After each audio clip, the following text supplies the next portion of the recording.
రాహుల్ గాంధీ గారి ఇద్దరికి బహిరంగ వేదిక మీద సన్మానం చేసి నాకు తెలిసి భారతదేశ చరిత్రలో ఇంత అద్భుతమైన నిర్ణయం ఏ స్పీకర్ గారు తీసుకోలేదు. కాబట్టి వారికి మేము సన్మానం చేసి చప్పట్లతో మంచి దుప్పట్లు కప్పి చప్పట్లతో సన్మానం చేసి బాగా అభినందనలు తెలియజేద్దాం అనుకుంటున్నాం. మా పార్టీ బీఫామ్ మీద ఎమ్మెల్యే గెలిచిండు, కాంగ్రెస్ బీఫామ్ మీద ఎంపీ కొట్లాడిండు. ఇంకేముంది అందులో విచారణ చేయనికే? రెండు కూడా ఎలక్షన్ కమిషన్ వెబ్సైట్లు ఉన్నాయి.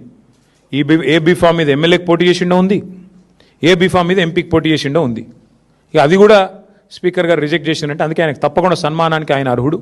అయినా మీకు తెలుసు కదా, వికారాబాద్లో మున్సిపల్ కౌన్సిల్లో మా కౌన్సిలర్ ఒక ఆయన ఏకగ్రీవంగా గెలిచిండండి. కనీసం ఆ రిటర్నింగ్ ఆఫీసర్ ఆ కార్యాలయం బయటికి దాటి కూడా రాలే. ఇదే స్పీకర్ గారు ఎత్తుకొని పోయి కాంగ్రెస్ కండువా కప్పిండు. ఇది బీఆర్ఎస్ కౌన్సిలర్కు. ఇక ఆయన నుంచి ఏం న్యాయం ఆశించాలి మేము? ఇట్లుంది పరిస్థితి ఈ దేశంలో. ప్రజలు అన్నీ చూస్తున్నారు. ఓపెన్గా